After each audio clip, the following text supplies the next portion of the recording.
start by placing your bike in a stand. Remove the chain. Then, take off the rear wheel. Finally, shift the derailleur to the middle gear.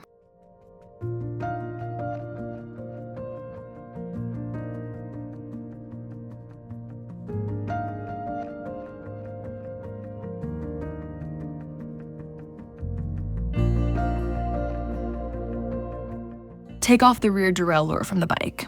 Remove both pulley wheels and detach the rear half of the pulley cage.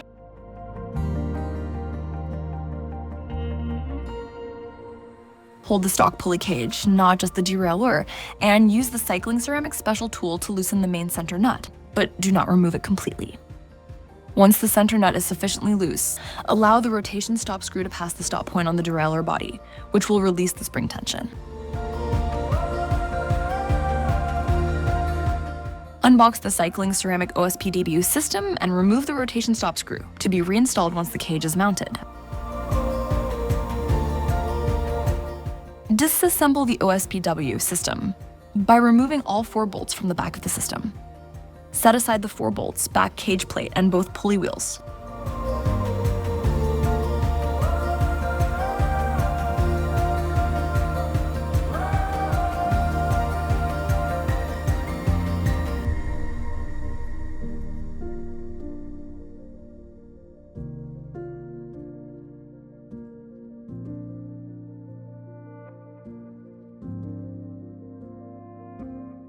Use a marker to mark the end of the center screw, identifying the flat surface of the D-shaped interface at the bottom of the screw. A. Install the factory spring into the derailleur body, making sure to insert the spring post into the correct hole. Align the OSPW system cage plate with the back of the derailleur, inserting the spring post into the low tension setting on the cage.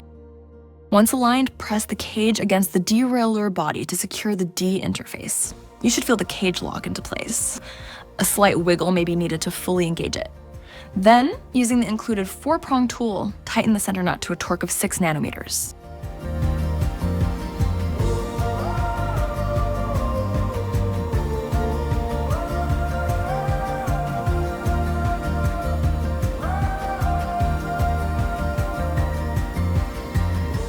Place the 14-tooth pulley on the upper post and the 19-tooth pulley on the lower post of the OSPW system cage, ensuring that all 4 spacers are correctly positioned and the pulleys are installed. Align the back cage plate and fasten it by tightening the 4 cage bolts to a torque of 1.5 nanometers.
Turn the OSPW system cage forward and insert the rotation stop screw with a 2.5 mm hex key.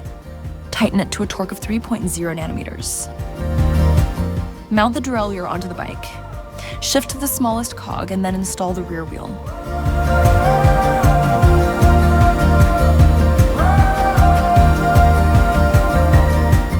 Position the new chain on the smallest cog of the cassette and the small front chainring. To determine the correct chain length, bring the 2 ends of the chain together as you would. The lower part of the cage should begin to move downward. When tension is applied to the chain and the OSPW system, the chain should be shortened by 1 link.